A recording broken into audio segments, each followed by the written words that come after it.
Good morning. Welcome back into Wake Up America. I'm Rob Finnerty. Let's go to the southern border right now. The crisis there continues to get worse. January setting another all-time record for illegal crossings in that month, and the problems are expanding to the freezing cold of the Green Mountains and Adirondacks of northern Vermont and the state of New York. In the Swanton sector in northern Vermont, this is just miles from the Canadian border, illegal crossings are up, get this, 846%. The majority of the people crossing are from Mexico. How are they getting there? With more encounters in January of this past year in Vermont, New York, and New Hampshire than we've had in the last 12 Januaries combined, the numbers are shocking. And in New York, a 50-story Holiday Inn hotel, now a migrant shelter, costing New York taxpayers $100,000 per day. An unbelievable number. For more on all this, let's welcome in the former acting Border Patrol Commissioner Mark Morgan back with us. Mark, good to see you. You too, Rob. Thanks for having me. Mark, I don't even know where to start this morning, but let's start at the northern border. Take us through what is going on up there in Maine, New Hampshire, Vermont, and New York.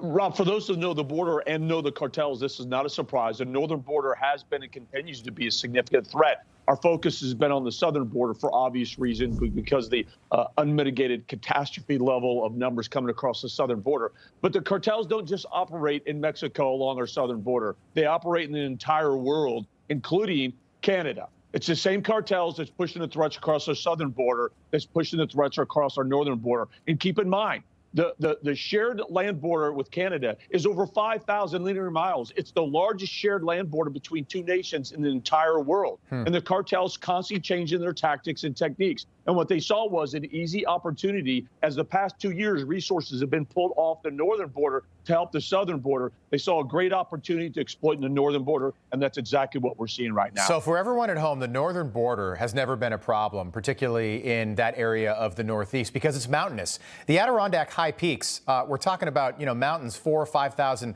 feet tall. Same thing in New Hampshire. Mount Washington is in New Hampshire, not on the border, but this is not friendly territory, especially this time of year. I looked it up, Mark, this morning. Swanton, Vermont, northern sector, 18 degrees right now. Tomorrow, the low, 2 degrees. Saturday, 8 degrees. That's the low in that area. How are these people getting? And they're Mexican nationals, the majority of them. They're from Mexico. How are they getting there? So that's the question. It's really important for, I think, U.S. citizens to understand the laws in Canada is very lax. You can easily, if you're in Mexico or really from around the world, you can easily get into Canada on a visitor visa. It's very, very easy to do. Little documentation is needed. But then, Mark, where are they? Sorry to cut you off. Where are they getting the money? I mean, it doesn't make any sense to me. My parents live in Vermont. So is somebody flying Air Canada from Mexico City to Montreal and then walking to the border, 80 miles south to the Vermont border? How are they actually financing, and is it all cartel run and funded? Well, all cartel fund and run. It's exactly the same cartels that's pushing threats across our southern border. They're handling this operation as well. It's just about money. If you can pay a little bit more money, you're able to take advantage of this new tactic and technique that the cartels are using, and you're seeing it's expanding every single day.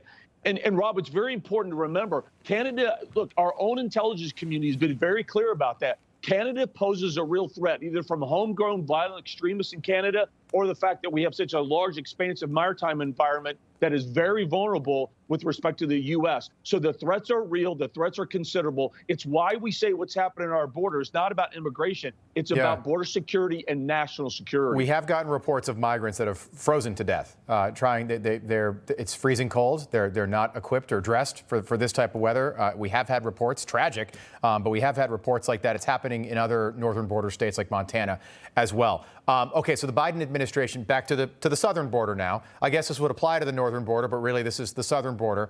So the New York Times was some reporting about this new proposed rule change from the Biden administration. Less than a minute left, Mark. I want to get your take on this. The proposed rule would presume that migrants are ineligible for asylum if they come to America, but they entered illegally. Is this a good thing? Will this change anything?